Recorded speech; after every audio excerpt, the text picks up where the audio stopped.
This episode of the podcast is brought to you by New Bloom Labs.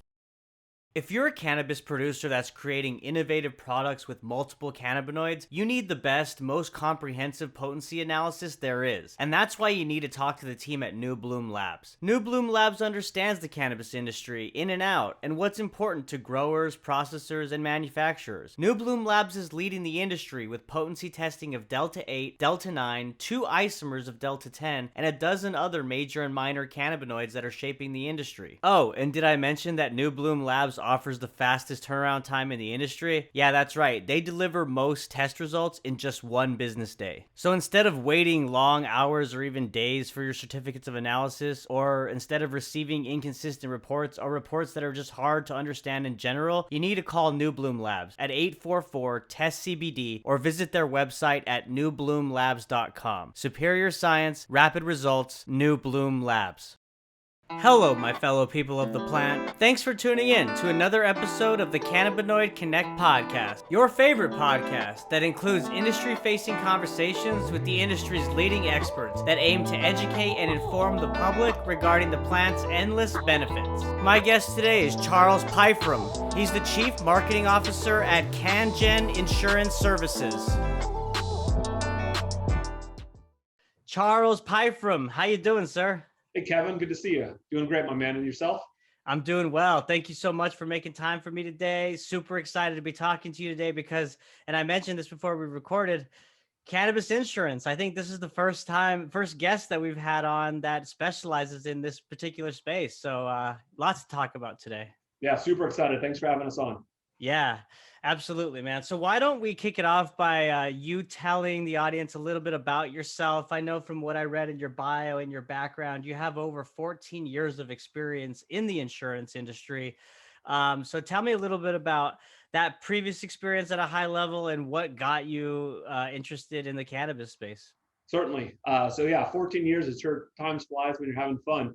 But I started my insurance career like everyone else. I tripped into it. You didn't go to school for it. You didn't study for it. And it was a friend of a friend got you in. It was like, hey, you graduated college. Let's go work in insurance. Says nobody ever.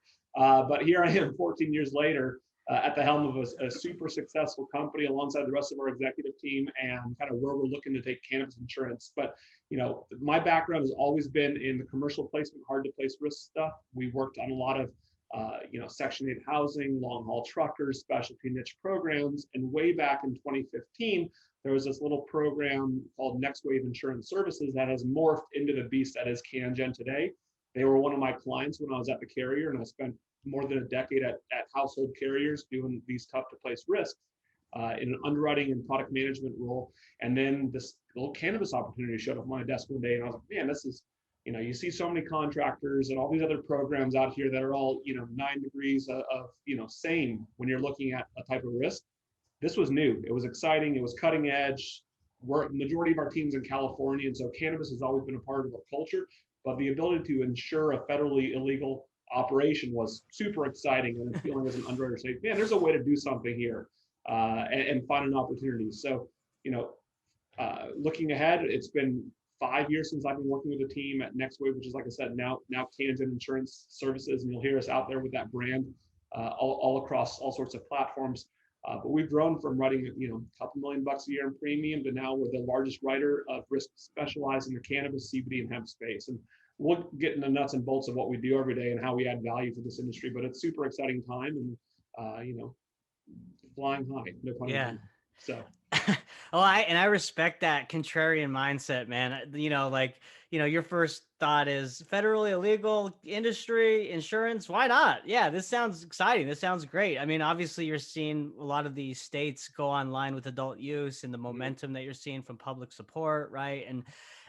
So obviously from an opportunistic standpoint, being in the insurance industry, that makes sense. It's exciting. Did you have any previous experience personally with the plant? Had you ever consumed? Do you consume? Are you a CBD user? Anything like that? Yeah, that's a great question.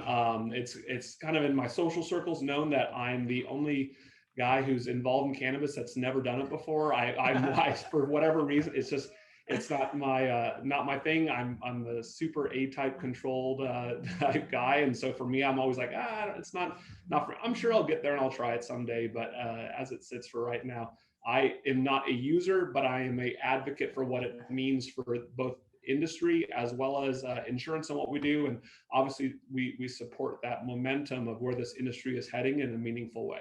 Yeah, no, I respect that also. I mean, like, we need more people like that, that even if they've never tried it, don't want to be around it. If they're, whatever the case may be, at least they're open to understanding the benefits, right? When it comes from whether it's economic, environmental, uh, restorative justice, Mm-hmm. economic. I mean, there's so many. But I will tell you, it's funny because cannabis has been lumped into that Schedule 1 category of all those other major illicit Oh yeah, narcotics, right? It's really blurred the lines of what it actually does. So the only reason I'm bringing this up is because when you do decide to try, you're going to be, I think, a bit surprised, because you talk about control and this and that. Like, you don't lose. It's not like, shrooms or sure, psychedelics or of course. so. I just throw that out there because of how the lines have been blurred with the the misinformation that's been put out there. But No doubt, and certainly, like I said, from where I said, it's something to where I'll look back one day and be like, man, I should have done this a long time ago, or yeah, man, yeah, what was the big deal, right? The stigma is eroding for obviously lots of generations of folks, and sure, being on the younger millennial side of things and growing up in California, it was just always part of the culture. So for me, this isn't this changing of the guards of what it is. It's bringing up into the industry and really kind of focused on making what has been illegal, and I mean, to where people went to jail for it. Now it's been, up and above board and really transparent and a essential business during the pandemic. I mean, where that's a big swing. So right, yeah, no, and man, when that happens, let's do a dedicated podcast and talk about your experience, or maybe we even light up then if it's federally legal. Who knows, who But knows? We'll see. Time will tell. So exactly. Well, hey, this is an interesting topic. Again, I'm excited to dive into it because we hear a lot about safe banking, right? And we hear a lot about the banking restrictions when it comes to cannabis operators and how it's a cash business right now. But the conversation of insurance doesn't really get brought up all that much. I mean, it doesn't have that kind of as big a focus, I guess, and yet it should. It's a very, very important thing. So to kick this conversation off, Charles, let's talk about first the implications of being a cannabis operator, whether you're in cultivation, manufacturing, retail. What are the implications of not having cannabis insurance? yeah, that's a great question there, Kevin. And I would say it probably boils down to the basics of running a successful operation from a business standpoint. You have exposures. Do you want to make sure that if something outside of your control happens, that you want to have insurance to cover those losses? And I will tell you, there's lots of people in this day and age who are selling cannabis insurance that do not offer the meaningful coverage that's geared toward this industry. And the green rush and this push towards legalization and all the other noise topics you've talked about, Claim Act, Safe Banking Act, all those items that are pushing this more and more mainstream. Unfortunately, a lot of people are coming in and choosing like, oh, this is now for me, I'm going to do it. But they don't apply the same level, I think, of industry-specific knowledge that CannGen does. And at the end of the day, a CBD retail shop or a local delivery dispensary, they have the same sort of exposures if you swap out cannabis for Taco Bell. Honestly, it's the same sort of feedback of what you're looking at. They have exposures for their delivery operations. They still drive stuff from point A to point B. They have liabilities where people are coming onto their premises, and we want to make sure that they're properly insured. If they have a fire or something happens, like, there's still a really a meaningful insurable hazard that we want to make sure that we're help supporting this industry cover so they can flourish going ahead. Mm-hmm. Yeah, and those insurable hazards, as you mentioned, like, those are pretty common among any industry, right? But then there's also these like other variables that are specific to cannabis that seem like you really need to have coverage. Like, first thought that comes to mind to me is, so I'm a cannabis cultivator, and say I have a greenhouse or an outdoor grow, Mhm. and like, Texas just endured a crazy winter storm that no one saw coming, right? And we lost power. There was snow on the ground for days. And there were a lot of hemp farmers that lost their crops, right? So would that be some type of insurance when it comes to like weather and protecting your crop? Or is it just specific to, say the retail operators and manufacturers? Yeah, no, that's a really good question. So CannGen underwrites and issues policies for everyone along the entire supply chain. What lines of coverage we'll offer depends on obviously the controls in place and what their operations are. And you bring up a great example with the outdoor growers.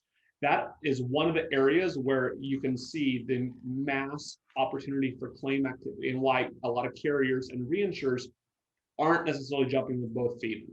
Unfortunately, outdoor crop is hard to come by, but we don't entertain anything in that spectrum aside from the minute it's grown, you move it inside and it's automatically insurable because there's protections around there, right? There's a four walls in a building, there's central station alarm, there's sprinklers and all sorts of other underwriting specific information that the insurance carriers say, great, we're happy to be, on board and give you the coverage you need, but we need some controls as well. And that's really the fine line between what the buyer's looking for and what the insurance carrier and the general commodity marketplace can put on the table to make sure that both parties end up succeeding together. That's part of it. So we get hit up all the time. Can you insure my outdoor grow up in Humboldt? I have 27 guys with AK-47 around the property, and I promise it's a great risk. Open to debate. Right, right. So, And so you're saying right now that's pretty much the industry standard. It's not just CannGen's policy when it comes to outdoor grows. It's pretty much insurance operators overall. They're like, look, we need to have our areas of control as well, and that's why we want those four walls. That's why we want it to be indoors so that there's more control over our risk. yeah, and look, I'm not going to say that that's the entire commodity marketplace of what it is from the cannabis specific insurance. There's a few markets that will entertain it on a very bespoke one-off with right controls, all the things that make it a really, really good underwriting risk profile, but it's few and far between. It's not widely available. Even from our direct competitors, it's not something I think the household names in cannabis insurance entertain on a routine basis. Got you. Okay. Thanks for clarifying that. Yeah. Yeah. And so, like, as I mentioned at the beginning, like, safe banking, we're hearing Chuck Schumer in the Senate talk about reintroducing that bill. Mm. Like, but then you touched on, or you mentioned the Claim Act, and you got to be honest, man. Like, I'm living this and breathing this stuff every day, and I don't hear much about the Claim Act. I had to look into it, and basically, it's a bill to create a safe harbor for insurencers engaging in business of insurance. Mhm. So where is that at in legislation? I mean, is that being reintroduced as well? Like, how likely is that to pass, and when?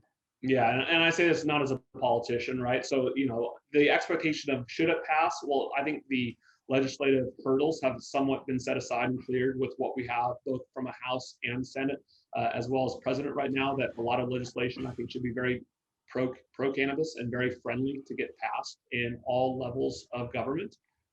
The Claim Act I think would be a material change in this demand for capacity. And what do I mean by that?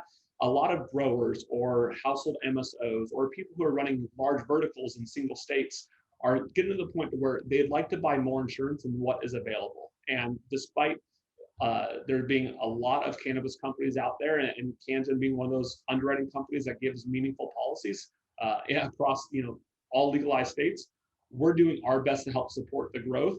But we also rely on our carriers and our reinsurance panel to help support that. And we get asked routinely, hey, I need $100 million of cannabis crop storage at this location up in XYZ town.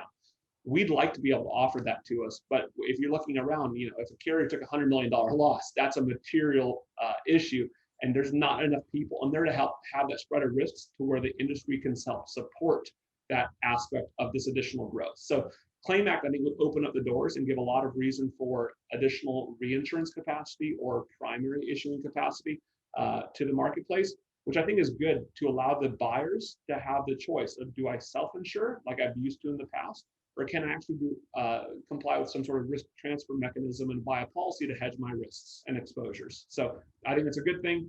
Additional capacity is always welcome in the insurance industry, regardless of industry. So Yeah. So, I mean, what I hear you saying is the insurance capacity, like adding more insurance companies to cover different aspects of the entire, end-to-end supply chain process would be helpful, but there's not enough insurance companies currently to offer all of that insurance, right? Because it's federally legal.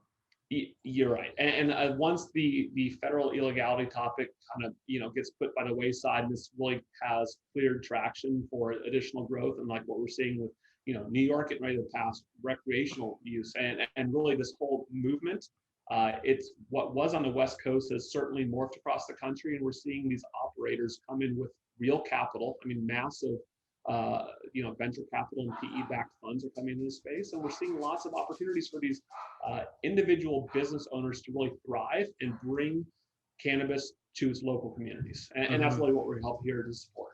Yeah, I mean that New York passing adult use is so massive, and like it really is going to start to put pressure on the federal government to start passing, these reform legislative bills, because how long can the industry go, being a cash only business and not having insurance, right? I mean, it's getting to the It tipping does make point. it a little bit more challenging, but also at the same time, I think it really kind of those that are operating are doing it in a way that's above board and transparent. Right, exactly. So talk to me about some specific struggles that operators are currently facing with the lack of insurance. I think the hardest part for some of the operators is really boiling down to either supplying the needed contractual obligations to continue to grow and expand and scale their business. We underwrite 8 lines of coverage in house, and we're exclusive markets that are only available when coming to CannGen. And what our business model is a little bit different. We're what's known as a managing general underwriter. We underwrite on behalf of the carriers. So we do the quote, bind, issue, service, all that stuff. And we never work directly with the end buyers. There's always a retail or wholesale broker involved in the transaction. So a lot of times what I think the biggest issue for those brokers, or excuse me, those buyers out there are dealing with brokers who maybe don't specialize in cannabis. And unfortunately, not all policies are created equal, and there's no apples to apples of I'm buying a Geico policy and I'm buying a Progressive policy. They both cover my car while I'm driving. In cannabis, that level of just general assumptions and that everything's all the same is monumentally flawed. And we really encourage our brokers to not only be involved with their clients, but also educate them on what the policy does or does not entail. Because in all fairness, even with the vast number of policies that we underwrite and issue on a daily basis, there's some things that we would like to be able to continue to round out to help support the growth of this industry. So, And well, give us some examples of those like nuances, right? And how it's not apples to apples. Like how can one example be so very different than the other?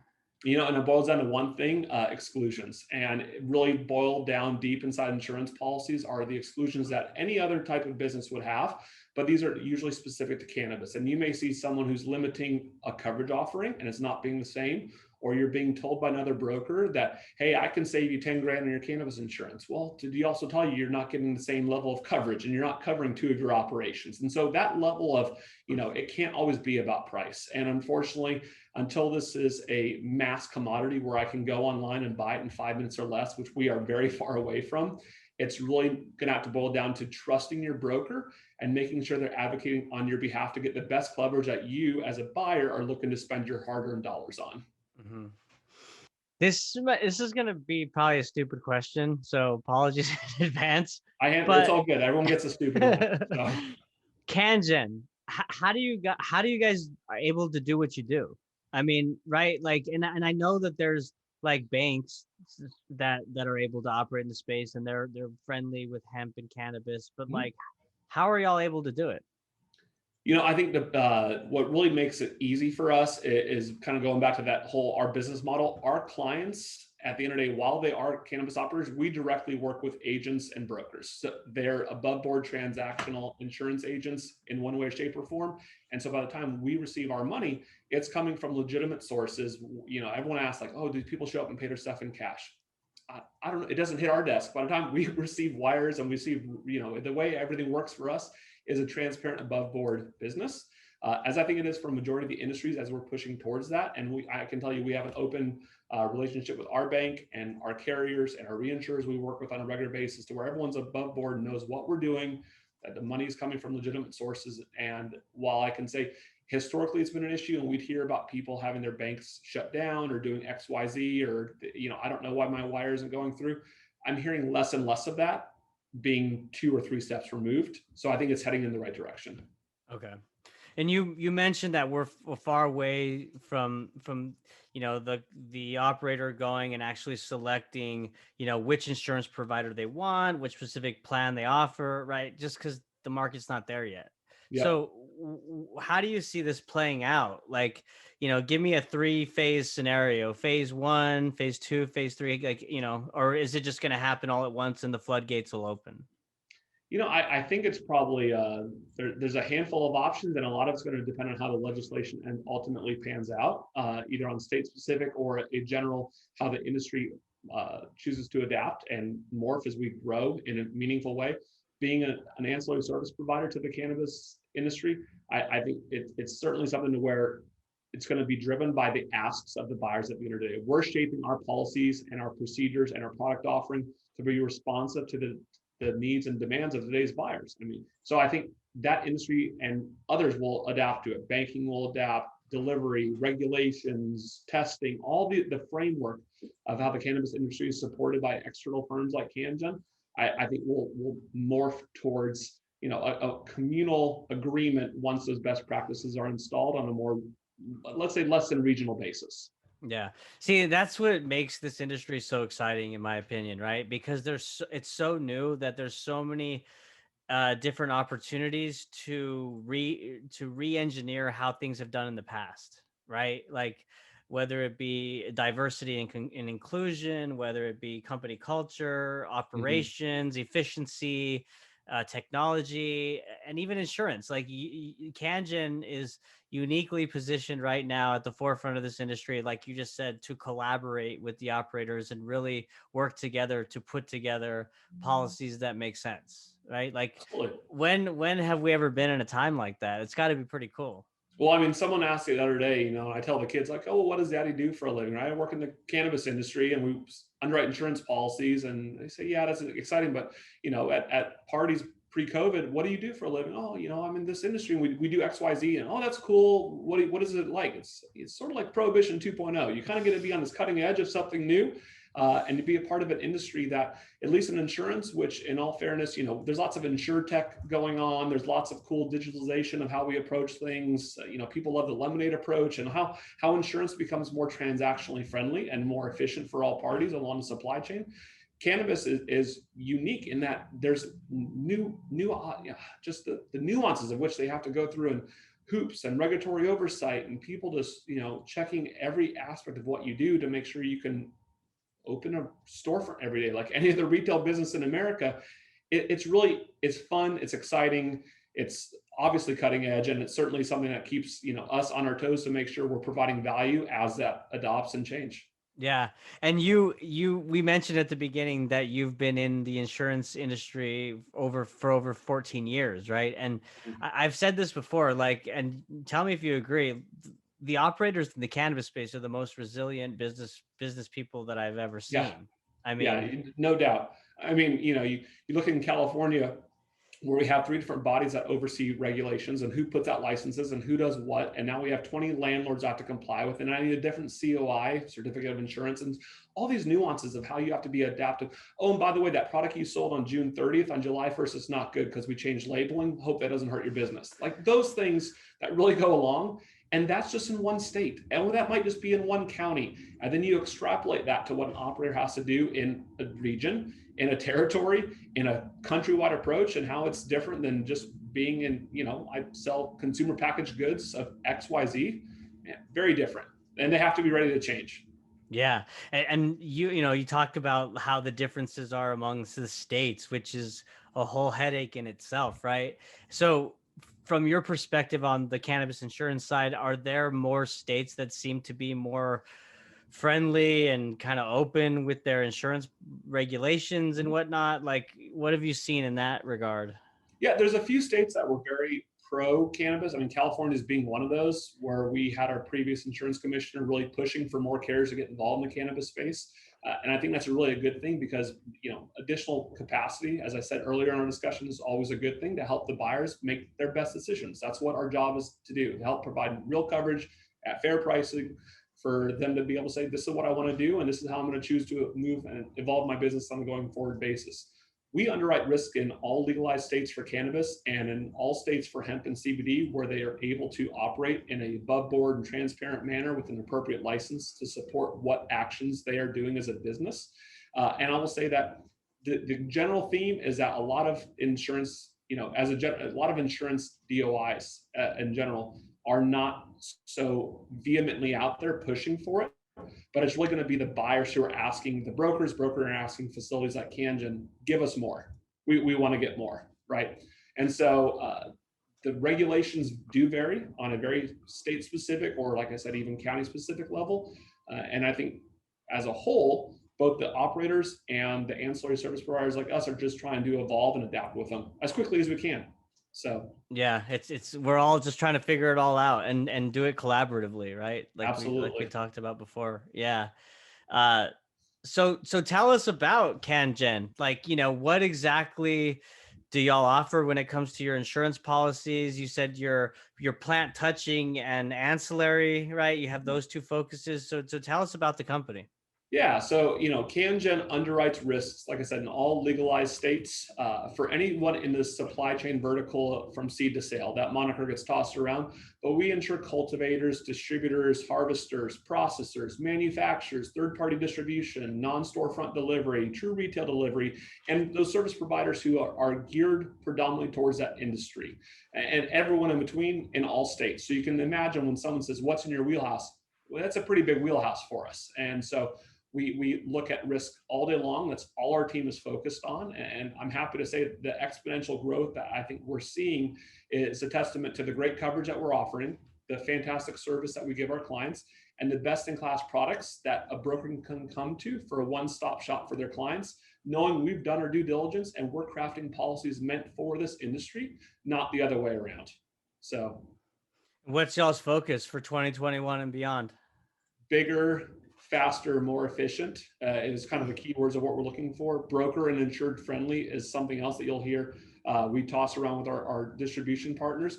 We want to make procuring a proper insurance policy for a cannabis operator easier, more efficient, and honestly, a lot less paperwork. We want to make it to where that we know what they're doing, we underwrite it properly for what our carriers expect of us, and we're able to transact it in a way that doesn't disrupt the insurance business because, as we've said already, they have a lot of things on their plate. Yeah, no doubt about that. And that sounds like a really, really strong value proposition, is that streamlined approach, right? Like, because if I'm a cannabis operator, if I'm a cultivator, running a manufacturer distribution facility, whatever it is, the last thing that I want to do is worry about other things, right? Like, I want to stick to my core competency, and 100%. Whether it's myself or my team that's working with those third parties, ideally you want that process to be efficient and quick. Absolutely. And I got to be honest, we routinely see submissions from brokers who are saying, "Oh, I'm picking up this new opportunity. Oh, why is it hitting our desk? Why is it being shopped? Right? What's the business angle of what we're looking at?" And we routinely hear, "I outgrew my current capacity provider. Maybe I can only get $1 million in limits, and CannGen could offer exponentially more than that." So we see it because they've outgrown who their current provider is. We see them because they like working with us and they've had a great experience from a client perspective to begin with. We see them when they come to us because they decide they're going to operate inside that vertical and I'm going to do extraction. Well, my current carrier maybe doesn't want to do extraction. I'm happy to announce that CannGen focuses and we underwrite specifically for this industry. If you are in this industry, we should be your insurance underwriting facility to work with your brokers to make sure your assets are protected. That's what we do. And so we want to make sure that we're doing our part to support it, but also at the same time, when you come to us, you can grow alongside us. You don't have to be, "Oh, I wonder if this will stick out long term." The best trading relationships we have are with some of our insurance have been with us for 7+ years since we really started underwriting these risks. And we've seen them scale and grow and be uber successful. And I think that we're happy to be a part of that success. Mm-hmm. This is a ballpark question for you, but so, you don't need to know the exact answer, but what would you guess, like how many cannabis operators in the United States are insured? If I would say that a majority of them that have a license do have some level of insurance, whether that is appropriate for what they have and assets wise and what they're choosing to protect versus what they need to buy just to satisfy a regulatory body are two different things. So I would say most people will have general liability. They might have product liability. They should have workers' comp if their state's being, advising they have to do it and they actually have employees beyond just the owners themselves. And I would say that the availability of the policies these days are really, they're tenfold than what they were several years ago. But it still boils down to what is it actually covering and is it meant for my business? Have I chosen to self-insure some of it, knowing I'm buying a less coverage specific policy? And that's okay. We want to make sure that the offerings are out there to where the value can be derived by the buyer on the risk versus reward and price versus self-inherent risk that they're willing to entertain when they go to bed at night. Mm-hmm. And what percentage of operators do you say would even know that they have companies like CannGen at their disposal for insurance services? I would say that a lot of the household MSOs, the larger brands, those who have a relationship with a broker who specializes in this space, know who we are. I think we have a very strong brand, and we're going to continue to promote that brand and the strength that we offer to this industry. But there's also going to be a handful of people who say, "Who's your insurance?" And they're going to say, "My broker's Joe. That's my insurance." Right? That's a very very different approach. So Right. Well, you talked about New York going online. We kind of touched on that at the beginning of the podcast. What is that going to look like with New York going full adult use? Like, what does that look like in terms of cannabis insurance options? yeah, we already write in New York's medicinal market. We have clients in all legalized states already. And so I think for CannGen, and what that means is that we'll be able to help service and support their growth as they move from medicinal to adult use recreational and scale their business. They can scale and we can grow alongside them. For the other areas in the Northeast and how it looks to expand, New York passing is absolutely another domino in that effect of everyone looking around and saying, why not us too? And that movement's going to continue with the momentum of what a New York legalizing movement will carry forth in that part of the country. And that kind of seems like what CannGen's plan is going to be, right? Like focusing on what states are coming online and then, just kind of entering their footprint into those activated states, right? Absolutely. We're well positioned to support any cannabis operation with actual insurance that covers their business in all legalized states. And as they continue to grow and go from the opportunity for it being a medicinal only one location dispensary to becoming a household MSO, we're able to help support and scale their operations alongside them. It's exciting. It's exciting time for CannGen. Again, like we've said, we're at the forefront of this industry, and insurance is just going to be one of those legislative reform bills that need to be passed. The Claim Act, like we talked about, along with safe banking. It's just a matter of time. So, Charles, before we wrap up, I want to give you the floor. Is there anything that you want to leave the audience with? Always ask your brokers if what they're looking for is really kind of in your risk appetite. We tell people that education is key. Not all policies are created equal, and just because you get that nice 8.5 by 11 sheet of paper, should you be able to sleep well at night? So understand your business, know where your risk tolerance is, and work with a broker to know that at the end of the day, when you're looking for options, that there are options that are out there, and CannGen being at the forefront of this can help be that supporting advantage that helps your business get to that next level. That's very well said, sir. Well, where can people find y'all's website and social media if they want to learn more? Absolutely. We have LinkedIn pages where you can go at CannGenINS.com. All the information about who we are, what we do, what makes us unique, who we work with, and what's in our wheelhouse can all be sourced online. So LinkedIn, CannGenINS.com is where it's all posted. Perfect. Well, Charles, thank you so much again for schooling us when it comes to cannabis insurance. Again, like I mentioned, this is a new topic for the podcast, and love to have you on again, man, as the industry evolves and things, start to play out. Absolutely. Kevin, it's been fun. Let's do it again soon, man. Cool. Thank you so much, and thank you all for listening. Absolutely. Bye.